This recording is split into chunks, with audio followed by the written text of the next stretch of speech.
guys, this is Jared. Just wanted to kind of show you my new Lamborghini I got here. Worked really hard, but what I'm really proud about, even more than that Lamborghini, is these books over here. You know what I'm saying? I learned some big truths on some of these big books. And so knowledge is where the true key is and what you have to do. So yeah, that's what I'm talking about. Yeah. All right, let's see here. Time to look at properties and make some offers. All right, this one. Okay, all right, not so bad. Description, all right, cool. This other one, oh, cute little thing there, all right, let's see here. What's that? I must look at this property at once. Dad, I need your help.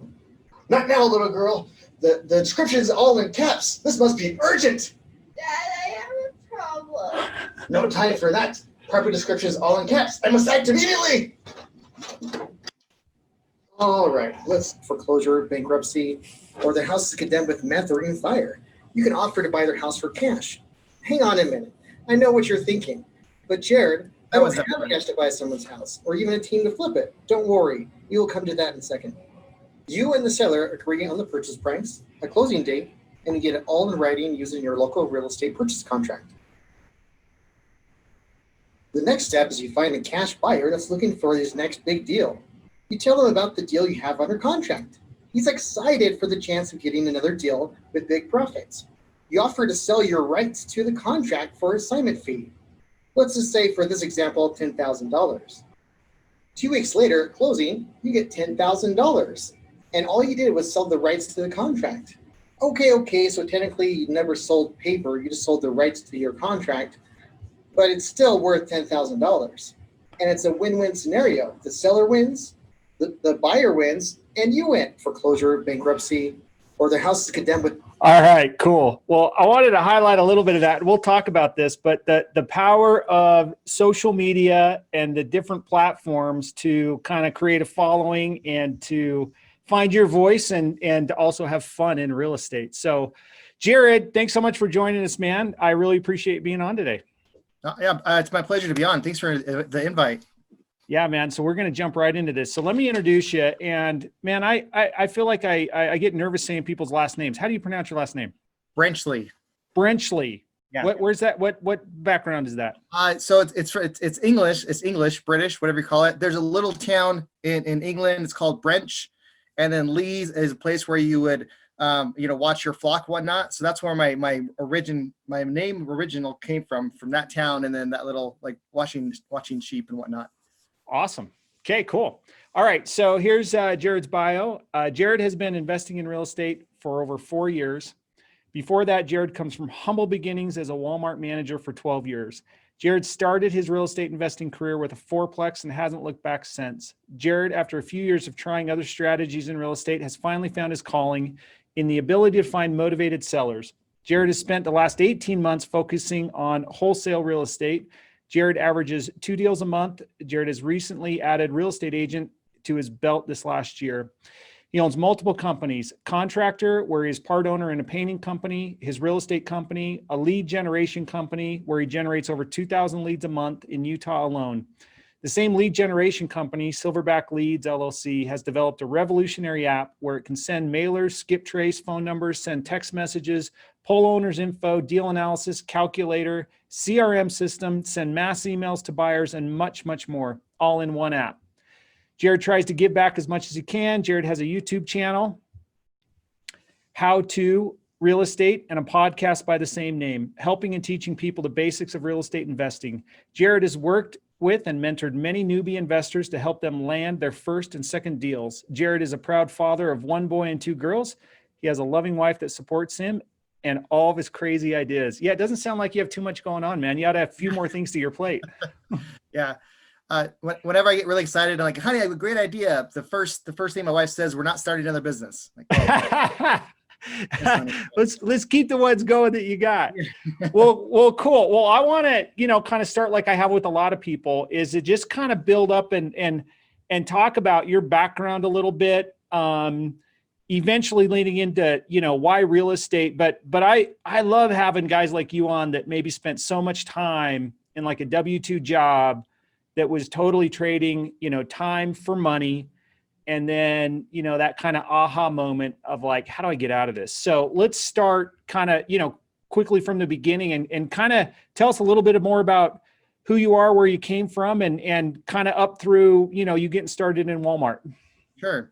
Well, I mean, I lived in Utah all my life. I went on mission, LDS mission. I've lived in Mexico for 2 years, teaching people about Jesus Christ. When I got home, met the love of my life, got married, and I started working multiple jobs. And one of those jobs was Walmart, and it was like a second job, is like for extra Christmas money. I wasn't expecting to be there for the next 12 years of my life. I got promoted quickly. I mean, I'm a hard worker, and I know how to communicate with people well. And at Walmart, that's an odd commodity. So I moved up the ranks very quickly. It's easy to get promoted when there's not much competition, at least at my level, I suppose. And so, I was cashier for like a month and a half part-time. They got promoted to the front-end manager just after that. And I just kept on moving up and up and up the ranks. I actually enjoy my time at Walmart, worked with great people. Eventually, I got promoted, I got to different stores, and that's how I ended up here in Tooele, because I got promoted to this last store. And then and that's where I was landed. So I was working salary, working 60 to 70 hours a week. And the holiday times was probably like the most busiest times. And my favorite day to work was Black Friday. That was so much fun. The leading up to it sucked, and cleaning up after it sucked. But the day of, oh man, it was. I can see when I can literally say I've seen two old grannies get in fist fight. I can say that I've seen that. That's a real thing that's happened.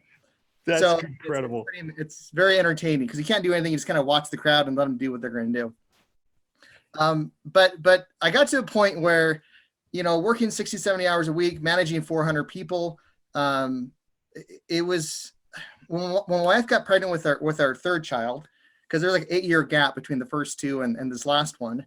It's kind of something struck me. It was, I thought back to, because at that time, my daughter was 8, my son was 10. And I thought back like all the things that I missed during that time frame. So I missed like the first time they walked. I missed like them because I was always working. Yeah. So 60 to 70, are we talking like Saturday, like 7 days a week, or are you doing like 12-hour shifts Monday through Friday, or a little combination of everything? Little combination of everyththing. I would be like the fix it guy. If there was a fire, I'd be Jared, go fix this thing.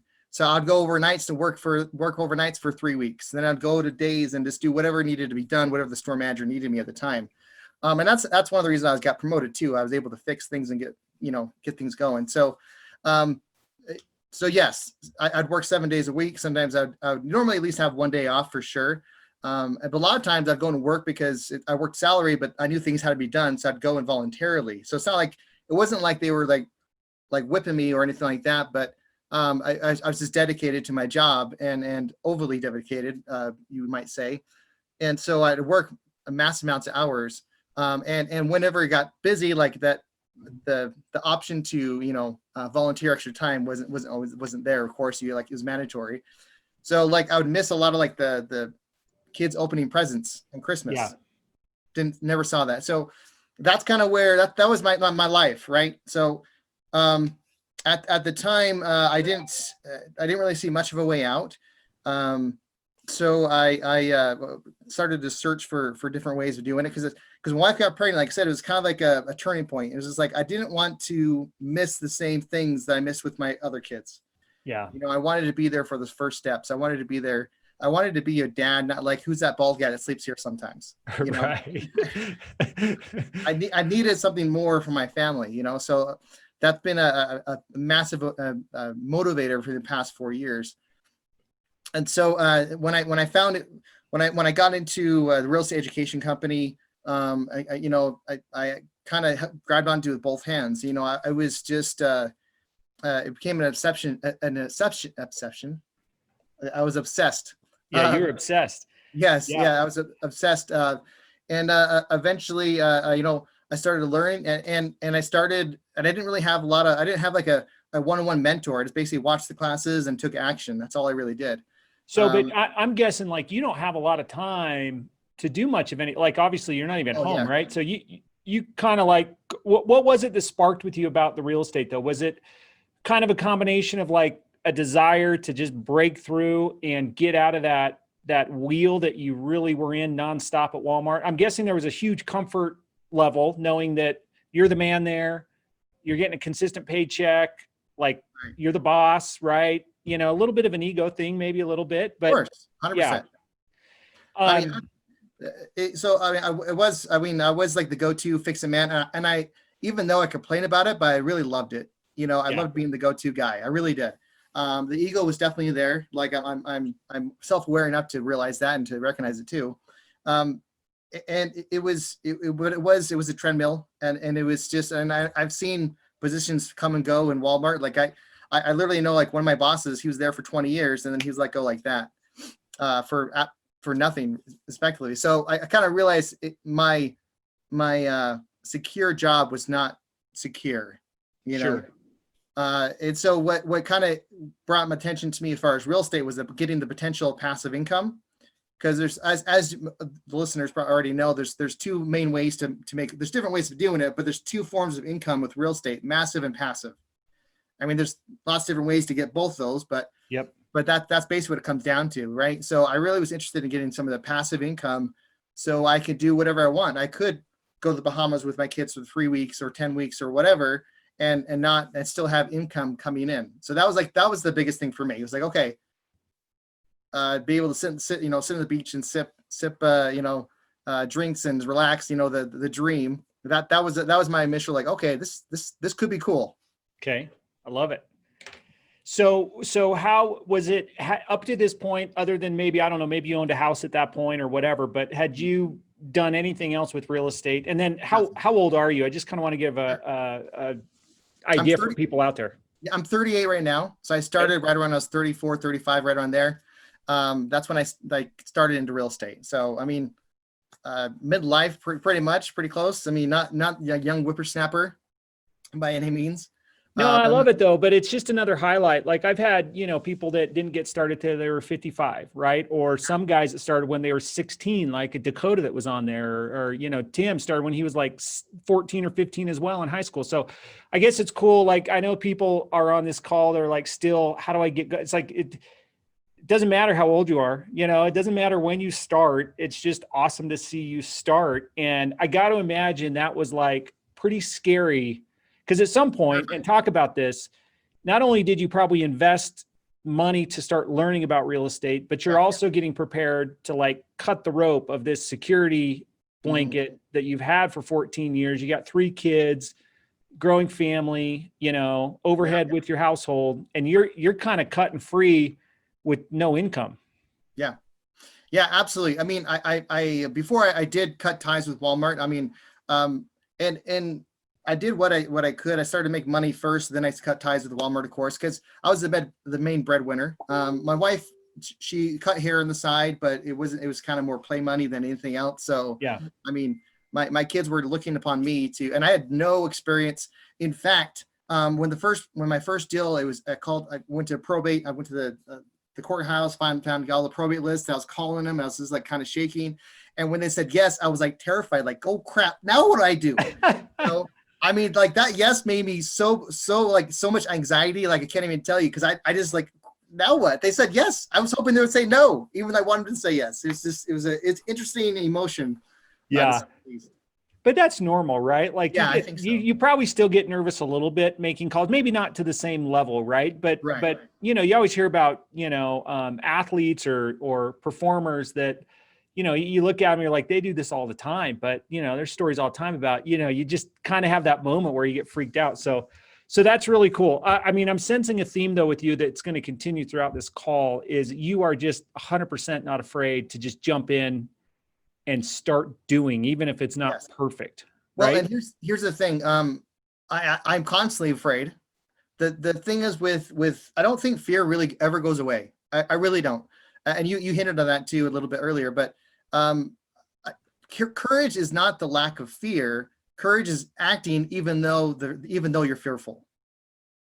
So I like that.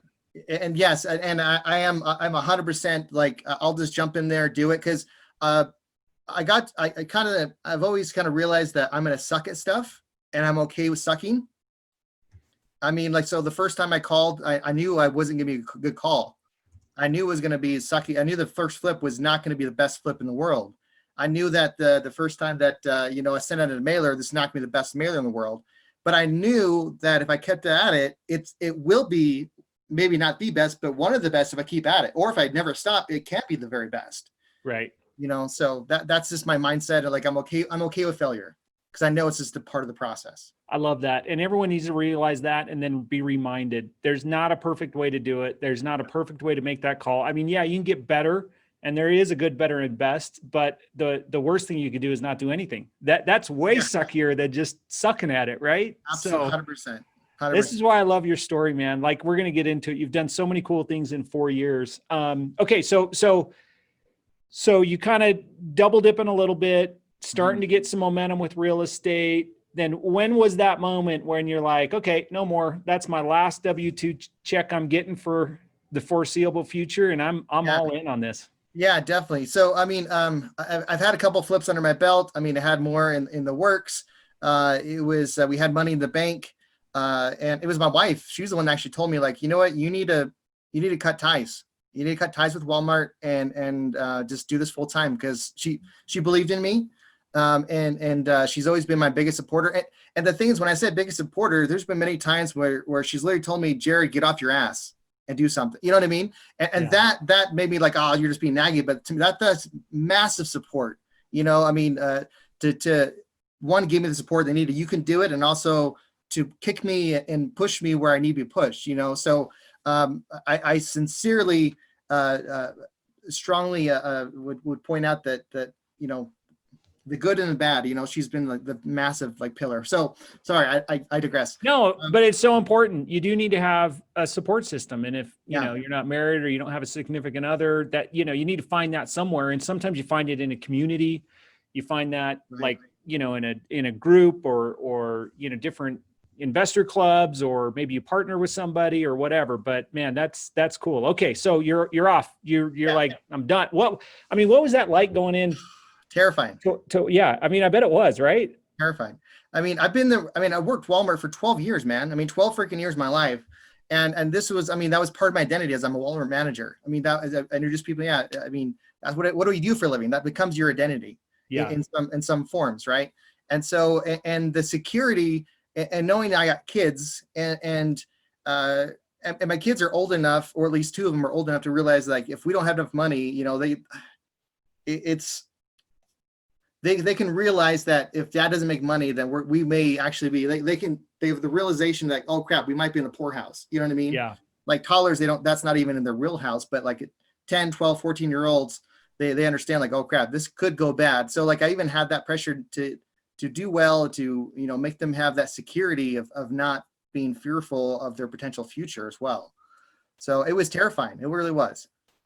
I love it. I've been there too. And I'm sure a lot of people on this call have been there, or they're really trying to figure out if that's the direction they should head. Right. So I guess some comforting words, but also maybe not totally comforting, is, yeah, it's going to suck and it's going to be terrifying, and it still will be, I mean, I still have years, not so much anymore, but I'm like, oh crap, like I did it last year. Can I actually pull it off again next year? Right. Like, can I keep this like entrepreneur? Can I keep it going? And so I always have to remind myself, you know what, you've done it for 5 years. Of course you're going to do it. What do you need to do to get better? Keep chipping away, knowing that there's going to be up and downs and whatever. So yeah, you're just starting to kind of grasp that as you kind of get going. So, okay, cool. So you started flipping a little bit. Yeah. And just talk a little bit about, keep going with your journey, and I'll interject with some questions. Absolutely. So, one of my first deals was actually like a fourplex in Indiana, which I had a lot of, learning experiences with that. I paid for some education of hard knocks. And then, and I was flipping as well. So I had some passive income coming in, started to do a few flips. And so, things were doing okay. And I kind of turned into, because I'm a firm believer of never giving up, but I'm very, if it's not working, then we need to pivot. Yeah. One way or another. So if this is necessarily not working for my I'm not digging as much, So like I said, when I first started, like I wanted passive income, right? So I was like, okay, I want to get into multifamily. And I really spent like an entire year of just focusing on mobile home parks, multifamily. That was like a big thing for me. I had like multiples, like this is $4 million properties, $10 million properties under contract at one point in time. I flew across the country. I mean, I flew to Oklahoma, Washington, and just looking at these properties, doing the due diligence. I didn't close on a single one of them. A lot of times it wasn't necessarily because of the financing, because I had money backers. I had people, we got the financing okay. But it was just, it's a challenging to find a deal that's not inaccurate, because a lot of times with especially mobile home parks, you have people that are, their P&Ls is like a piece of paper. And like, that's just right. like, Yeah. It's in cursive, right? Because they're usually it's all in cursive. Yep, yeah. Exactly. I mean, it's just mom and pop shops, and some of them were brutally lying, and some of them just honestly didn't know what they were doing, or none of them. They didn't know they were spending an extra $30,000 a month in expenses. Because I would like pull up there, like, okay, I want to see your bank statements for the last 12 months. Let me see them. Okay. And like, oh, so what's this guy? Oh yeah, we pay the guy to do that. Okay, that's not in your P&L. Okay, so I mean, so I would dive down into the stuff like, okay, I would lose money on this deal. I'm sorry, I'm not going to do it. And so I a lot of failures, not necessarily failures, but a lot of learning lessons along the way. A lot of learning. But good thing you didn't maybe pull the trigger without doing your due diligence, right? You'd be absolutely. Yeah. So what did you, to back up, I think this call is great, and I know it's going to be super valuable to a lot of people on here that I can see, but what did you maybe do wrong on that fourplex in Indiana that taught you a big lesson? Yeah, a lot of things. Okay. One, so the education that I did purchase, I spent $20,000 to get this education. One of the things they talk about is like on your first couple of deals, keep it local in your backyard, right? Yeah. You can watch it, you can monitor it. I was like, I could buy this fourplex for 70 grand, man. I'm just going to pay it in cash and get her going. You know what I mean? And this is 70 grand I had in my line of credit. So it wasn't like I had 70 grand just to throw out there. I was in debt to get to pay the 70 grand. And so I didn't listen to my mentors and teachers. I just like, I'll figure it out. I'll be fine. Yeah. What do they know? Like, like they don't know anything. I'm going to do this. I got this. So it was the learning lesson. I way overpaid for that area. I mean, I probably should have paid maybe 50 grand for it in that particular area. So Indiana, it's one of those, there's like not really any appreciation at all. That's why the prices for something like that is so low. And that was like that's so cool. I never saw it, so I never flew out there to go see it before I bought it. It was like, there was holes in the wall. It was as bad. So I got a property manager company, and so that they have people to help, do the rehab and everything like that. So I wired them 10 grand. Okay. And then 2 weeks later, they went out of business. Where do you think my 10 grand went? Yeah. That put them on their one last trip to Mexico is what it did. That's exactly right. So I've learned now, whenever I do business with anyone, it's by referrals. I don't yellow page it. Well, yellow pages don't exist anymore. I don't just Google it anymore, just to see. And I try to qualify as best as I could, but again, I was so inexperienced, I didn't know the right questions to ask. Right. I mean, I watched the classes and learned a lot, but still, now I just want to shake my old self a little bit, but yeah, but you know what, you can't, sometimes we have to learn. We only can learn by failing and making that wrong decision. It's like, if you would have maybe pulled that one off somehow, like you maybe would have fallen into this trap that like, oh, this is great. I can buy sight unseen anywhere in the country. This is going to work out great. Let's triple up now. Let's buy 4 of these, Yeah, it's true. Yeah. Very, very true. I think maybe one of the biggest falls is people having success in the first one when they don't really know what they're doing. Then they go on this, like you're saying, like, okay, let's just double down and, really get into potential trouble. Right. So, yeah. And I wouldn't change it, to be honest, because I learned so much the whole process. I mean, and the stress that it kind of gave me, because this is about the same time where I was kind of quitting my job, and so I didn't have a lot of excess funds to take care of certain things like that. Flips were coming in. That's great. $20,000 here, $30,000 there. That's great. But I didn't really have excess capitals to throw at stuff. You know what I mean? So the stress that I had, the things that I've learned, now it's just like, I don't want that to happen again. So I'm even extra careful not to fall in the same issues with what's buy and hold or doing flips or whatever it is. It's just like, you know what? It's not, I learned my lesson. Let's not touch that hot iron anymore. Yeah, cool. I love it. I love it. All right. So you're stumbling, you're trying to touch everything, right? Like, Yeah. I mean, if you're going after 10, 14, $4-10 million, you're flipping, you're in Indiana, you're experimenting with wholesaling, you're experimenting with flipping and maybe buy and holds. How did you kind of develop your groove where you got comfortable, not to fast forward 100% here, but comfortable to where you're at, right? Like what was that process like? So I have what I call shiny light syndrome. I mean, anything that's shiny, like, oh, hey, that's really cool, And so when I got my real estate education, there's just so many options, right? And so that was kind of one of my it's a pro and downfall at the same time. I just kind of was just a little bit of everything, right? But I knew a lot about everything, but it wasn't a master of anything. Yeah. So for me, it was kind of like, and I didn't do any wholesaling. In fact, I thought kind of downly in wholesaling, like, well, if I find a deal, why would I sell the deal with someone else? Why am I going to make, a couple grand or 10 grand when I can make me 30 or 40 grand? It doesn't make any sense to me. And so I even looked down on wholesaling, but as I got through, I kind of pivoted away from mobile home parks because I found a lot of issues going on. I never landed anything the whole year, spent a lot of money flying across the country. And for me, it was like, okay, I need to build capital first, because a lot of these guys, like, because I would have, traditional financing, but still to come up with 35%. And so I'd have people that, I was knowledgeable enough. They felt comfortable with me. They kind of knew me, whether it's personal or just from other connections. And one of them said something to me, and it kind of, a light kind of turned on a little bit. And it's like, Jared, you know what? I'm going to be putting in $400,000 in this deal. I mean, I know you're going to manage everything, take care of this stuff, but if stuff hits the fan, I'm at 400 and you just walk away.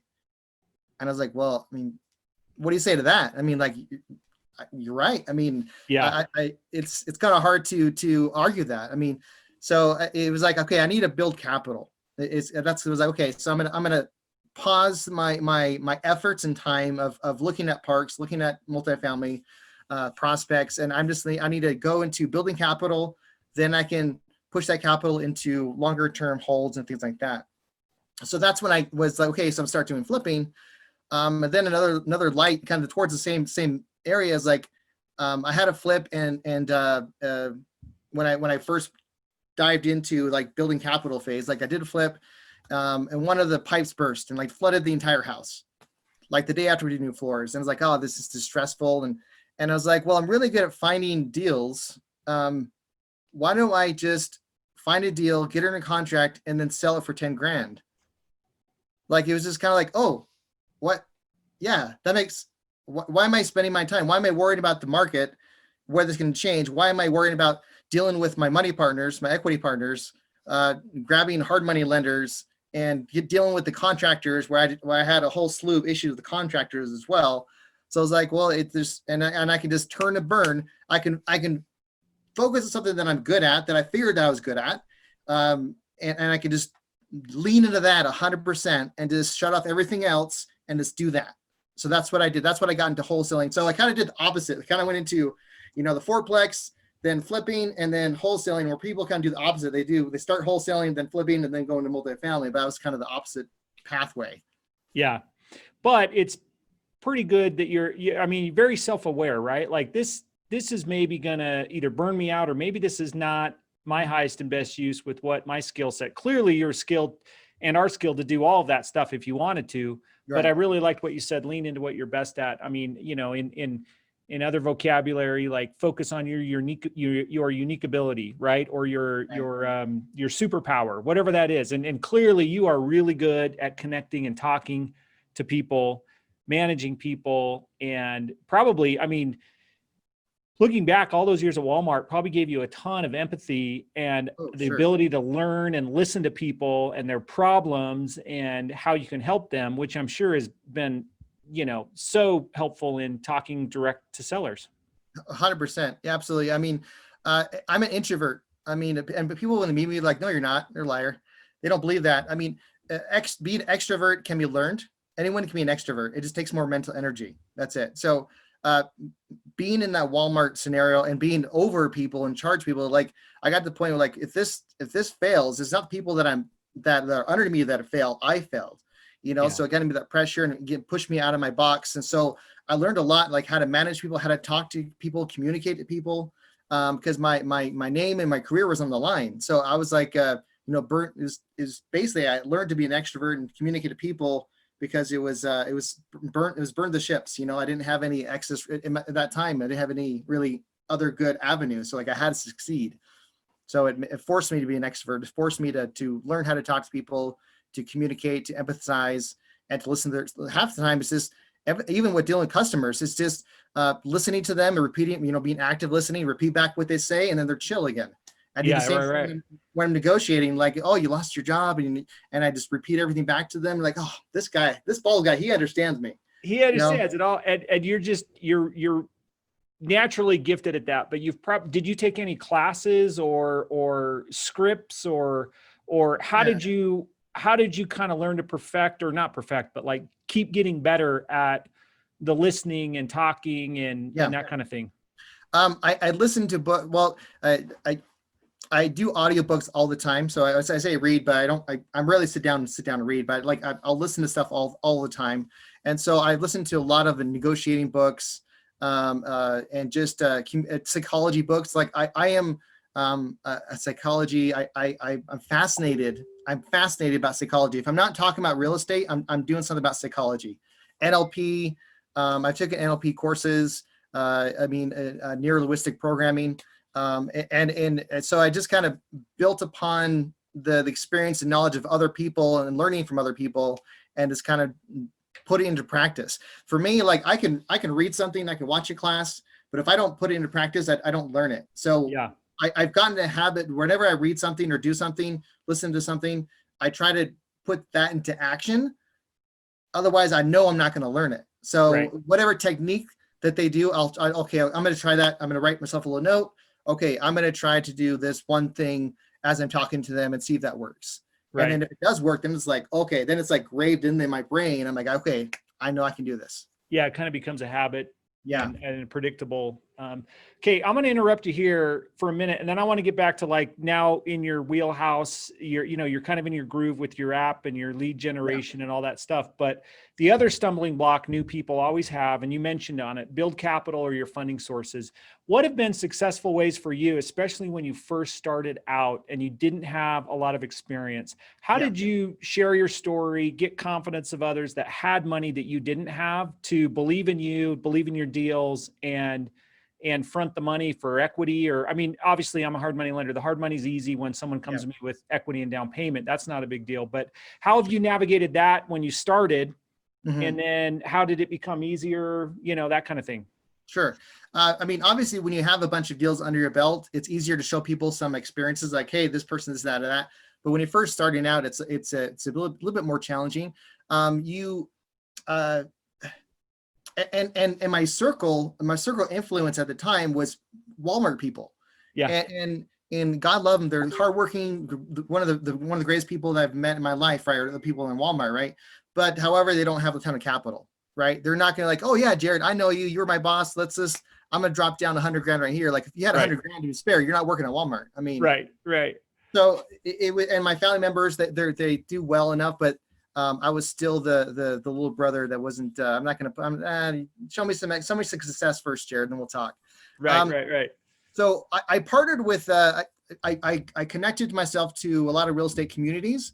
So my first couple of deals, I took the back end of it. So like I would do all the work, but then they would take, they would provide maybe the contractors, and they would provide like the capital. So I'd partner with other real estate investors that had those resources to build kind of like a portfolio of successes where I can show more people and talk to them about, potentially partnering with me and being the equity cap, or, equity partner in that particular deal. So I would partner with existing real estate investors. That's what I did a lot when I first That's how started. you got started. Now, how did you show that you would add value to them, right? I mean, if they had the deal, they had the contractor, why were they willing to let you in on the deal in the first place? I would bring the deal to the table, right? Okay, So awesome. what I So would do- you got to control something. You either got to control the Yes. deal, the money, or the contractor or whatever, right? You got to control something to find your place. Exactly. Whatever it's going to be. And the thing is like my few mentors that I have had along the way, and one thing that grinds my gear when people ask me like, hey, Jared, can you help me with this? And then, or can you be my mentor? Like, well, yeah, for me, it's when I got to these guys, I was like, Matt, how's your business going? Oh, good. Yada, yada. What do you need to take your business to the next level? Oh, I need this, this, and this. Okay. What if I help you in that? Okay, cool. Let me do that for you. And I don't ask anything in return. I'm just like, okay, you need somebody to call for you? Yeah. I got an hour a day. I can call for you. You need someone to go knock on doors? I'll knock. I don't know what I'm doing. You maybe give me a script, but I'll knock on doors for you. I did whatever it would take to provide value to them. And then it's just like, hey, Matt, I found this deal. I mean, can you partner with me on this one? And they're like, yeah, Jared, absolutely. Because I already showed I'm willing to put in the effort. I'm already putting in the work. I put myself out there like, how can I help you, Matt? That was my goal. I knew eventually it was gonna come back to me one way or another, whether it's connection or through you or whatever. But I was like, okay, what can I make your business grow? And then it just totally just geared up now they're more willing. If I did that to you, Matt, I mean, compared to someone else that's just like, hey, help me out. You're going to help me out 100 times more than anyone else. 100%. Right. That is the gold right there for new people that are struggling to get their foothold, is be a resource and be willing to do whatever. Now, obviously you're not going to do it from someone that's just a taker, that's just going to use you, but you'll connect with the right person and add value to them. And you're going to learn so much in the process. But man, what a great way to get into it, by doing for others what they maybe didn't have the time or didn't want to do for yourself. So man, that is gold. I can think of 2 or 3 people on this call that hopefully are taking notes to keep doubling down on that strategy, especially when you maybe don't have the resources and the capital to start. Yeah, exactly. I mean, it's when you don't have the resources and capital, you have yourself and your time. And that's when you just dive into it, Cool. I love it. So that builds momentum. Yeah. You get some other people believing in you. People start sharing a referral or a story like, hey, Jared actually knows what he's doing. Like, let's use him on the next one. Or, hey, you got your own deal. Sure. Here's an introduction to somebody that has some money. I mean, is that kind of how it's snowballed a little bit? Exactly right. And usually once you get one person that puts money into you, this is like, let's just do it again.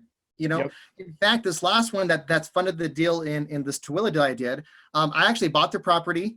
So this is like person that like a kind of like a cold. So I found the deal. I bought their property. They needed it was 100%. There's no note on the property. It was free and clear. And so they had so I was going to buy the property for $200,000. They needed to buy another property for like $300,000 to fit the size of their family. Right. And so it was just like, well, I mean, so that was kind of their issue, their challenge. I was like, hey, how about this? Why don't we buy your property for $200,000? And then, you get an apartment, you can that $200,000 can help pay for the rent. And then we're going to take 150 of that. We're going to throw them a next deal. And then you'll get a portion of that profit. And so like, oh, okay. And so like, it's like, we'll keep doing this until you get your 300. How's that sound? And I can't promise anything because I don't want to, when you're talking to people about lending with you and be partnerships, don't promise anything. Don't say like, you will for sure get this much amount, this much time. That's dangerous territory. But I was like, we can partner in deals. And where do you find where do you find your money partner? Well, go buy their house. I mean, how creative is that? That's awesome. And so they're ecstatic with me. They've built a whole new relationship just by buying their house because they have all this capital. And I always ask people like, what are you going to do with the money when I buy your property? And they'll tell me I'll go pay off debts, got to whatever it is. And so that's what also opens the conversation with doing seller financing. And I've gotten plenty of people to do seller financing for me as well. So even if it's that one deal, having that conversation, find out what they're going to do with the money, you can get plenty of seller financing deals. I've gotten seller financing deals where I don't make any payments for 2 years. That's awesome. This only happens, and what we're going to lead into next to kind of finish the call, because I want to give a time to it, is what you've kind of developed is your, you're developing super skill, going direct to sellers, Yeah. bypassing the middleman. And that seems like that's kind of your wheelhouse, because you can have those conversations. You can't have those conversations with the seller when you're buying it off the MLS or when you're buying it from a wholesaler, because that's already been done. Right. Yeah. So man, Jared, we could talk to you for hours. We got 20 minutes left. So this is what I want to hit in 20 minutes. I want to talk about your lead generation, why you developed the app, and then your other social media stuff. And then, we'll end with any questions or, final thoughts. So how did you get in this groove of lead generation? And did you copy someone? It sounds like you're kind of forging your own path on some of this stuff. Yeah. So, I mean, one of the classes that I learned was Deal of the Decade. Like I said, I bought real estate education, and one of the classes was Deal of the Decade, and showed you how to find off-market deals through going through probates, foreclosures, divorces, so basically going through the county records, getting public information and pulling that data, and then calling those people that way. So I did a post on Facebook just showing people, because people ask me like, Jared, how are you finding your deals? Like, I'll show you. Like, I'm an open book. Like, I'm abundance mindset. I'll show you everything I have. Like, I'm just free and clear.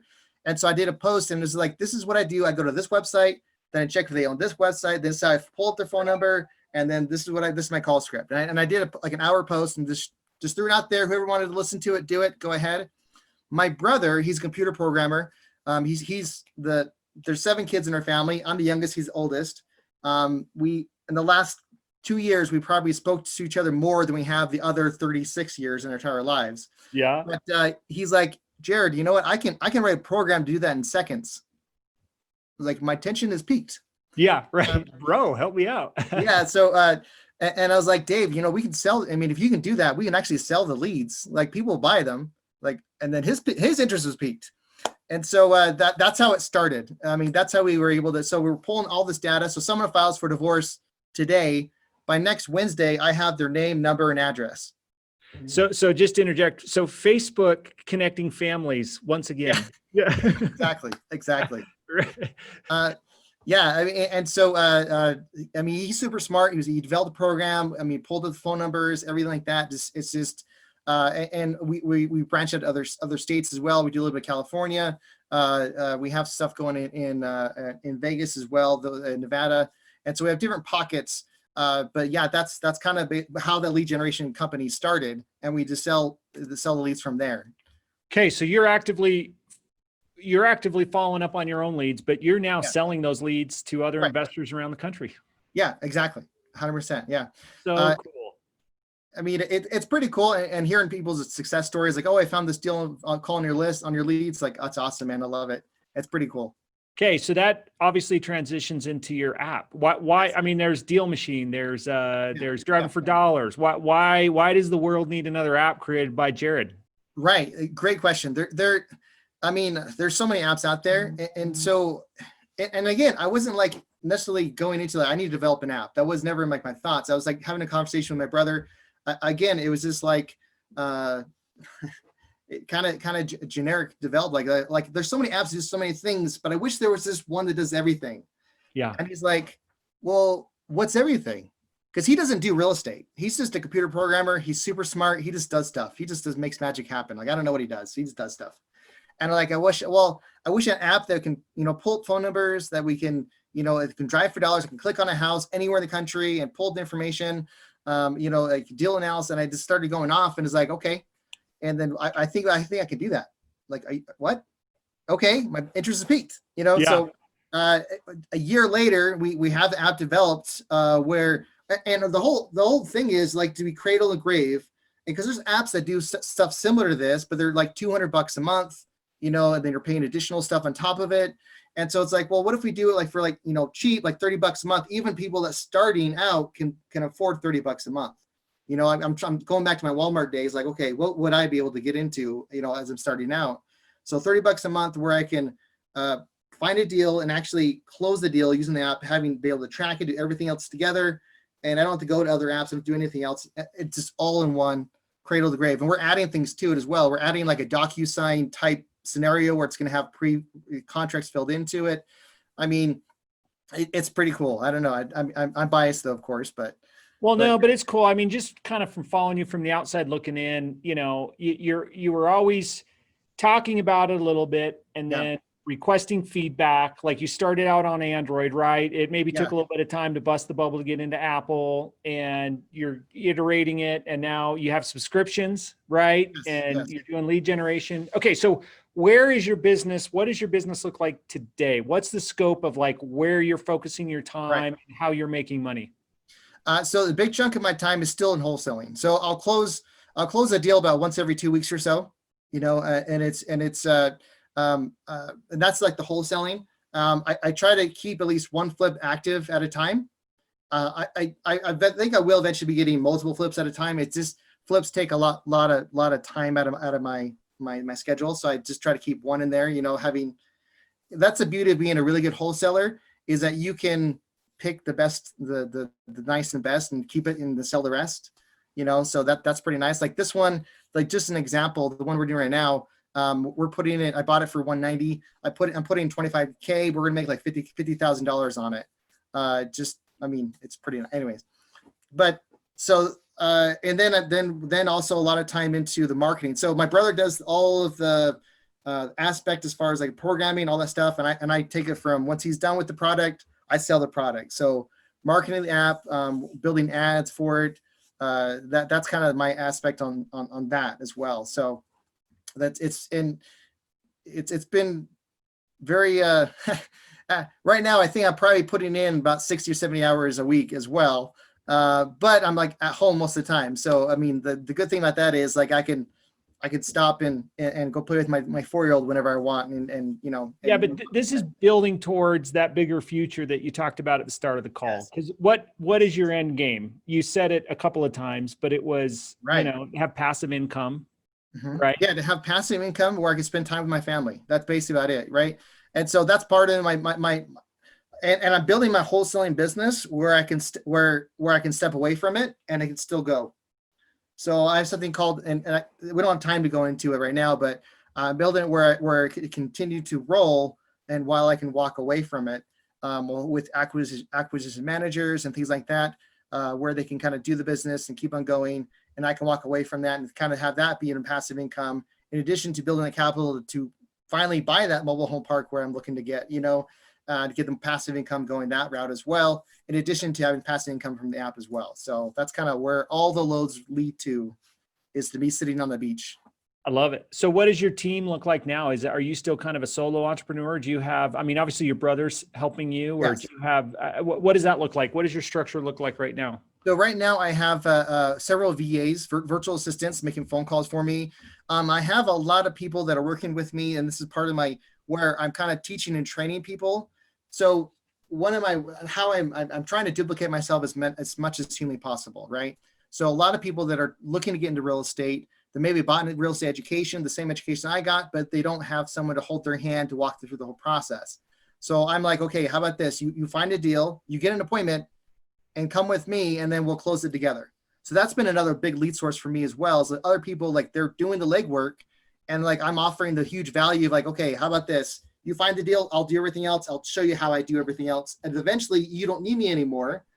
And then you can go, and then when I have an appointment I just can't get to, I'm going to send you to that appointment, and then we'll split the deal and you close them. Yeah. Well, sounds like a theme that you learned by doing that yourself for other Right. people, right? Exactly. Yeah. 100%. I mean, it works. I mean, so.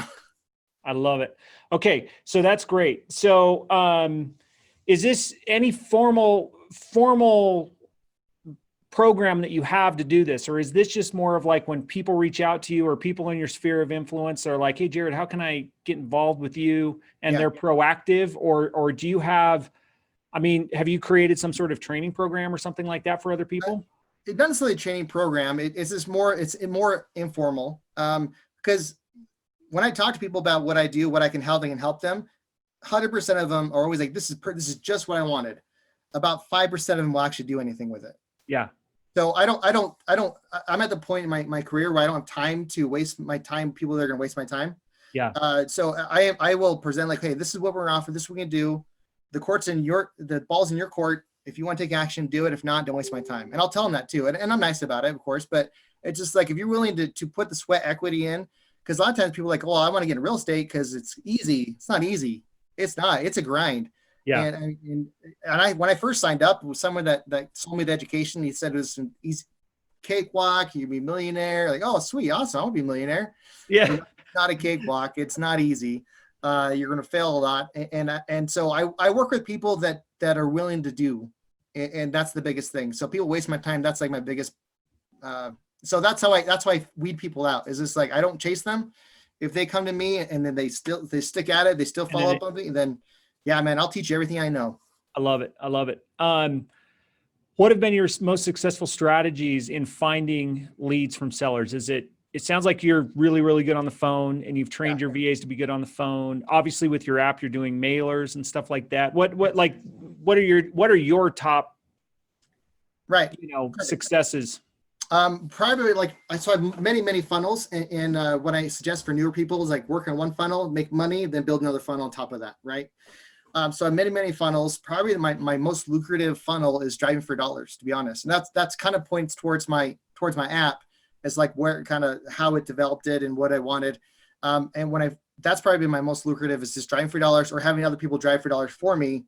That's been very lucrative for me. I've been able to find a lot of my deals that way.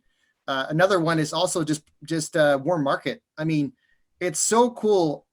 It's probably not a big percentage, maybe 10% of my deals. But when someone comes to me, hey, Jared, can you buy my house?